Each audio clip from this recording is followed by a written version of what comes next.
My name is Richard Branson. I work in a small factory as a laborer. I have no special qualifications and started working right after finishing high school. I can't afford to quit my job, even though the pay is very low. Because of this, I have just a single $300 bill in my wallet, and there's only about $800 in my bank account. I figured I could manage somehow.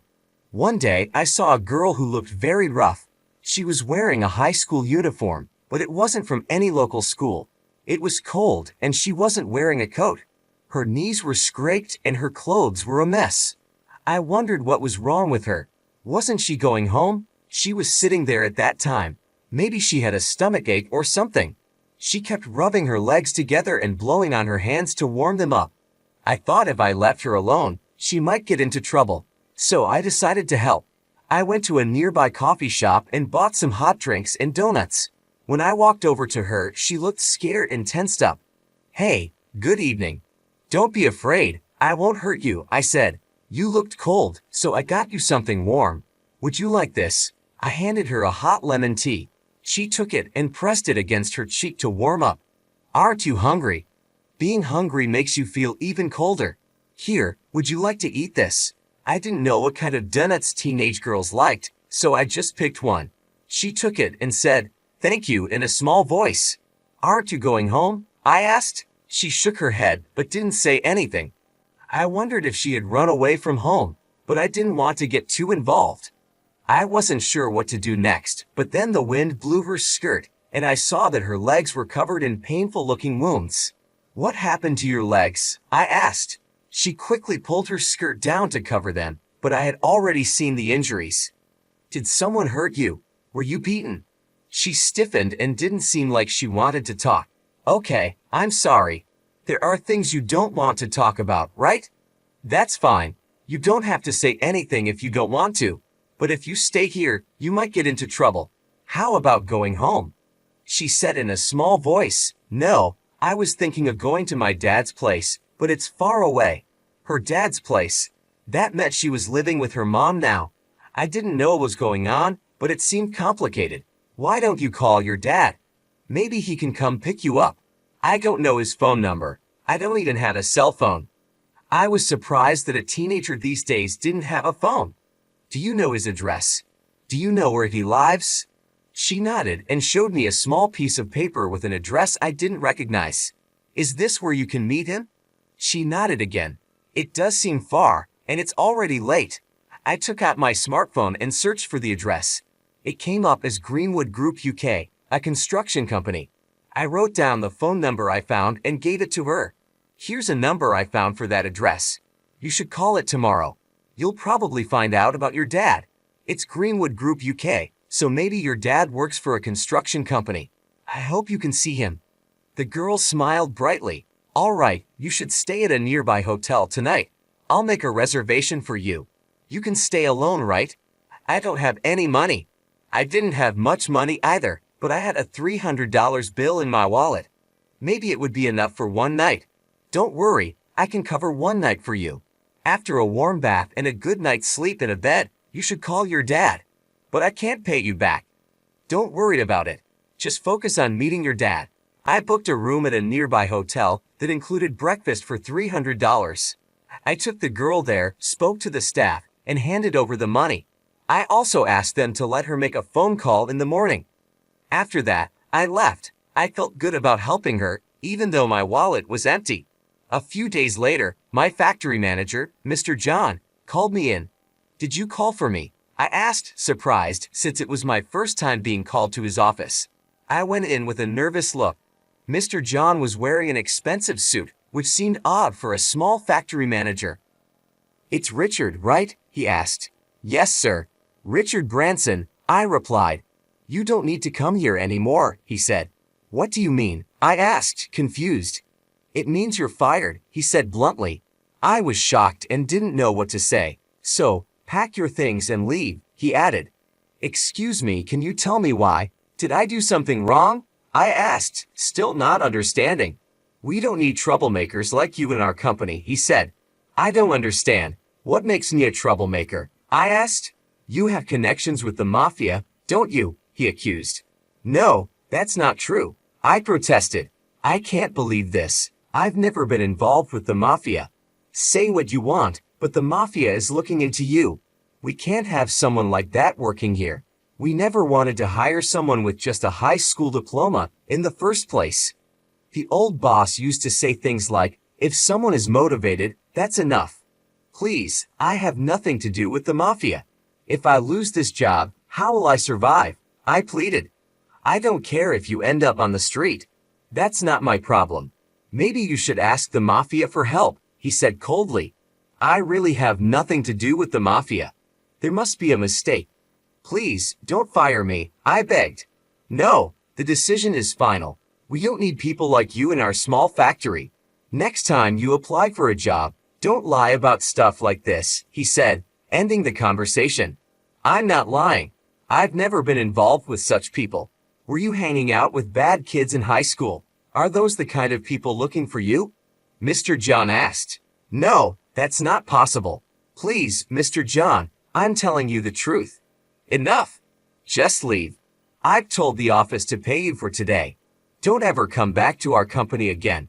I kept saying there must be some mistake, but he wouldn't listen at all. He looked at me like I was trash, then pointed at the door and said, Is that all you've got to say? I've heard your side of the story, and that's enough. Now get out. I've got work to do. It was over.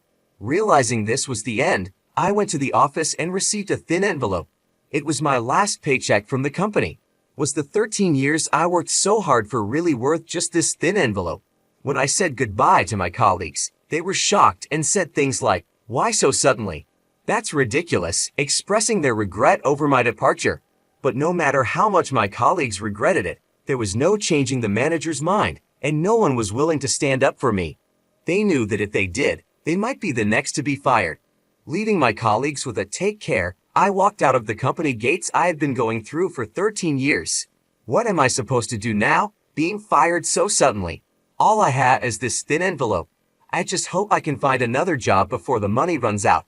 Thinking these thoughts, I was looking at the ground beneath my feet when I noticed a black car stopping nearby. Why would a car stop here? Curious, I looked up and saw a black luxury car. It's in the way, I thought. Must be some big shot here for the factory. He should hurry up and get inside. The driver, wearing gloves, got out and opened the rear door. A man in an expensive suit and a girl stepped out. The man asked the girl, Is this the guy? She nodded. Seeing her nod, I exclaimed, Oh, you're the girl from that time. So, you did meet your dad, right? That's great. I'm really glad you were able to meet him safely, forgetting my own troubles for a moment. I talked to her, and she smiled brightly and hugged me. Thanks to you, my daughter was able to come to me safely. Thank you so much, said her dad. You're her dad. That's great. I was worried about her but didn't know how to contact you, I replied. By the way, are you leaving the company so early? Do you have somewhere to be? Oh yeah, something like that, I said with a forced laugh. I couldn't tell someone I just met, especially someone who looked like a company president, that I had just been fired. He seemed important, riding in such a fancy car, and dressed so well. I felt like I shouldn't even be talking to him. If you're not in a hurry, I'd like to thank you. It's almost lunchtime. How about a meal? He asked. No, thank you. That's too much. I couldn't possibly accept your gratitude for something that was just the right thing to do, I replied. Come on, don't be like that. Of course, if you have other plans, I won't insist. But if you're free, could you join me? I wouldn't feel right letting you go without properly thanking you. After all, you helped my daughter, and a simple thanks just doesn't seem enough, he said. I initially refused because I had nowhere to be. I had just been fired, and in my sad state, looking for another job wasn't going to go well. So I thought, if he insists, I'll accept his offer. If you insist, then I'll join you, I said, and decided to go along. I got into the car and we went to a high-end restaurant. Excuse me, I'm dressed like this, I said, looking at my work clothes. I had expected a diner at most, so I was surprised. But the man laughed and said, Don't worry about it.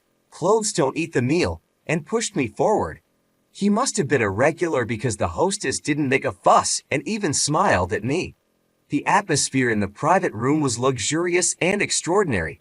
I thought to myself, wow, This place is very fancy.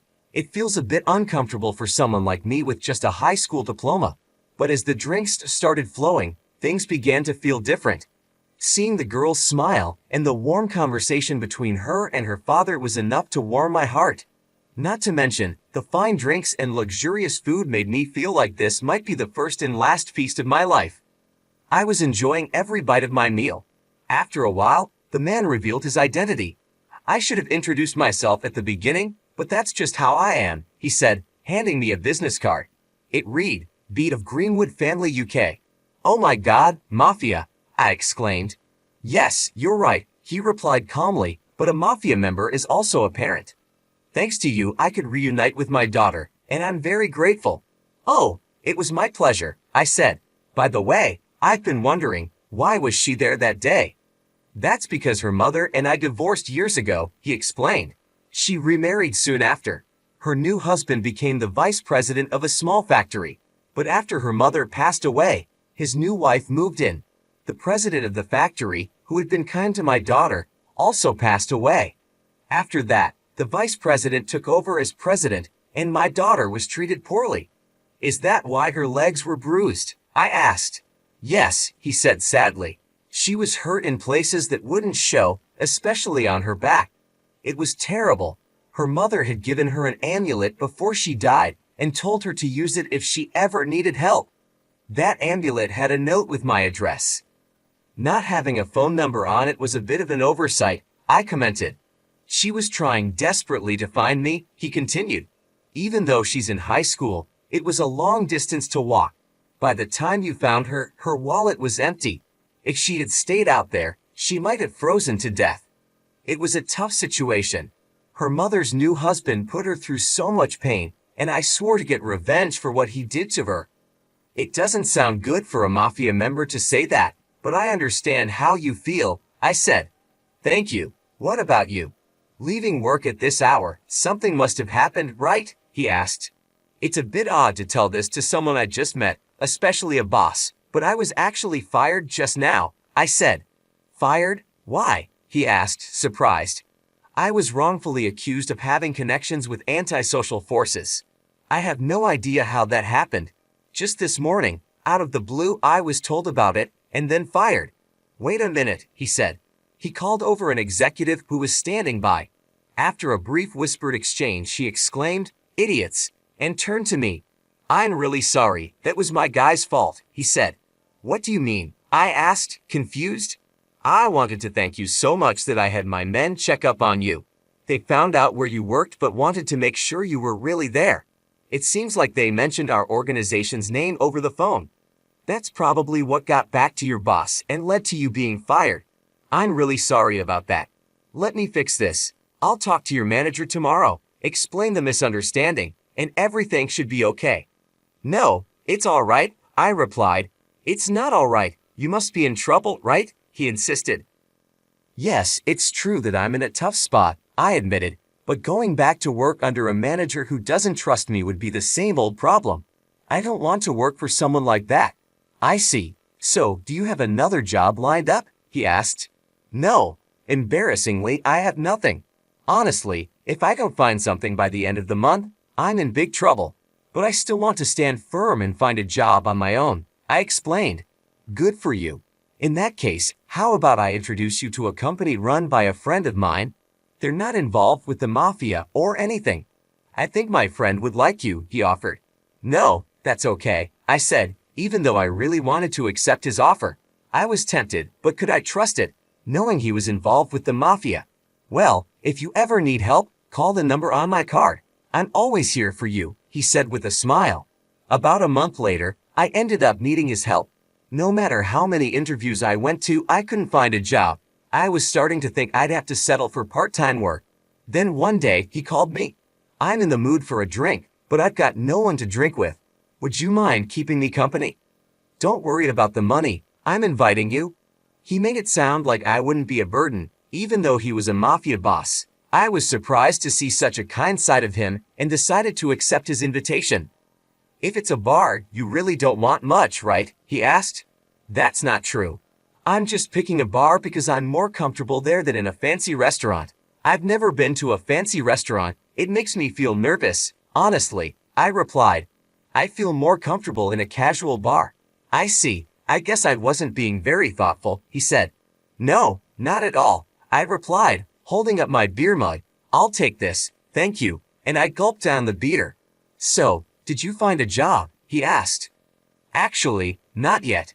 Being just a high school graduate, it's been really hard. I've applied to a lot of companies, but no luck, I explained. That's tough, he said. I was thinking, would you mind helping me with something for a moment? My heart skipped a beat. Being asked by the mafia to help out didn't sound good. I couldn't help but think it was something bad. But he continued talking in a way that made me feel less worried. Even though I'm with the mafia, it doesn't mean we only do bad things. I just want to get justice for the man who hurt my daughter. Justice? I asked. Yes, over the past month, I've been looking into who did those terrible things to my daughter. It turns out it was the manager of the company you worked for. He acts as the manager, but the previous manager used to wear work clothes and help out on the factory floor. This guy wears expensive suits and never shows up at the factory. He lives in a luxury neighborhood over an hour away by car. That's why he's always late. Exactly, he's the typical executive who doesn't care about the workers. My daughter was like his maid, and it seems she wasn't even fed properly. She was crying while eating just a single bagel. Really? That's terrible, I said, shocked. Yes, it's true. I can't believe he treated my daughter like that, he said angrily, finishing his beer. That's why I need your help. I want to get revenge for my daughter, but I'm not planning anything illegal. I don't want to end up in jail and miss out on time with my daughter because of a guy like him. So, we're going to do it legally. Legally? I asked, curious. Yes, that's why I set up a company. What kind of company? I asked. It's in the same industry, but it doesn't really matter. What I really want to do is take over his company. Take over?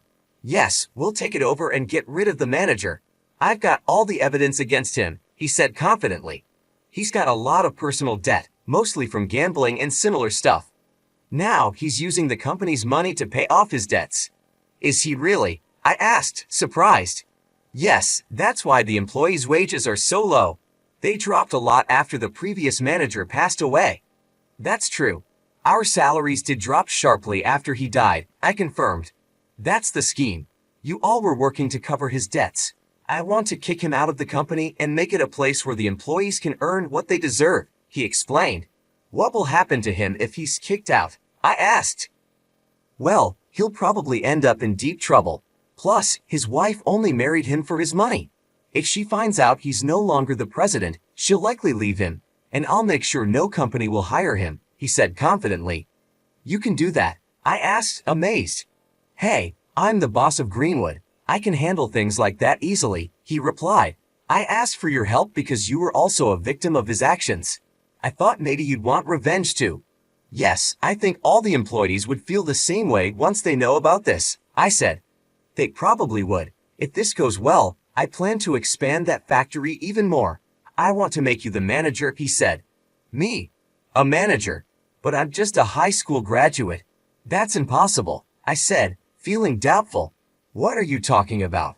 In the past, it wasn't uncommon for high school graduates to become presidents. If you lack education, you make up for it with experience and hard work. I believe you can do it, he encouraged me. If you become the manager, I can trust the factory will be in good hands. The first task will be taking over that factory. Are you in? I understand. Count me in, I agreed. Good, then tonight we'll drink to the future of the new company, he said. And that's how I found myself unexpectedly involved in the plan to take over the factory that had fired me. 2 months later, we had thoroughly investigated the factory and the manager from all angles. We decided to cause significant financial damage to the factory through our takeover plan. Long time no see, Mr. John, I said when we met again. Oh, have we met before? He asked, looking puzzled. You wouldn't remember a high school graduate employee. It's Richard Branson, I said, revealing my identity. I was fired under the false accusation of having connections with the mafia. No, that was just Greenwood calling to check if you were an employee. You used that as a reason to fire me, a high school graduate, I said. Well, That's not exactly how it was, he stammered. It's okay. Thanks to that, I found a good job at my current company. I have no hard feelings. In fact, I've come to you with a good offer, I continued. A good offer? You mean you want to make a deal with us? He asked, curious. Yes. Your products are of very high quality, something I know from working here for years. That's why I want to offer you a $8 million contract, I explained. $8 million, he echoed, surprised. Yes, I'd like you to deliver that amount of goods within 3 weeks. Once the delivery is confirmed, we'll transfer the $8 million to you, I said. That would be great. So will you accept the contract? He asked eagerly. Of course, I said, placing the contract on the table and asking him to sign it. Without reading the details, he was overjoyed by the mention of $8 million and signed it. Knowing his poor administrative skills, I expected this outcome, but it was still amusing to see a company manager behave this way. Once the contract was signed, he pushed his employees hard, making them work without rest. The goods were produced, but when it came time for delivery, a problem arose. No delivery company would accept the job. That was because Greenwood had put a stop to it. Desperate, John himself went looking for any carrier. That's when a truck driven by a member of Greenwood arrived. The goods were loaded onto dozens of trucks, but along the way, they all stopped for various reasons, like vehicle malfunctions. Eventually, the goods didn't arrive by the deadline. I immediately contacted John and went back to the factory. The goods didn't arrive by the deadline. Now our company has suffered a huge loss. This is a breach of contract, I told him. No, we shipped everything properly, he protested. It's clearly stated in the contract, isn't it? If the goods don't arrive, you'll pay $8 million, I pointed out. That's ridiculous, he exclaimed, realizing the mess he was in. I don't know anything about such a clause, Mr. John stammered, looking at me with wide eyes. Whether you know about it or not, it's clearly written here in the contract, I replied, pointing to the specific section. Claiming that you didn't read it won't help you now. This can't be happening. My company doesn't have $8 million, he exclaimed, panic rising in his voice. Well, then we have no choice but to take over this factory, I said calmly. Take over the factory. That's also in the contract, he asked, his voice trembling. Yes, even if the delivery failure was caused by the carrier, your company bears all the responsibility. You signed the contract, didn't you? I reminded him, holding up the document. Wait, I didn't understand what I was signing. Losing this factory will ruin everything, he pleaded, starting to realize the gravity of the situation. It seems so, I said, unmoved by his desperation, and without the factory, no one will cover your personal debts anymore. How did you know about my debts? He asked, shock and fear in his eyes. We did our homework. That's not all. Your wife will probably leave you too. It seems she married you for your money, I continued, laying out the harsh reality. So, you knew all this and still tricked me into signing this contract, he said, his face turning pale as he grasped the full extent of his predicament. It's not just me who has a grudge against you. That's why this happened. Now the factory belongs to our company. Pack your things and leave, I instructed firmly. This is unbelievable. What am I going to do with all this debt? He cried, slumping into his chair, his face buried in his hands. After being kicked out of the factory, John went home to his wife, hoping she could help with the debt.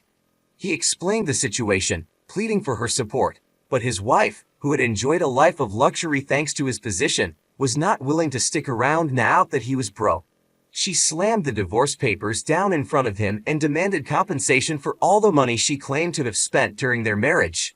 Without the factory, we're finished. I need your help to pay off this debt, John begged.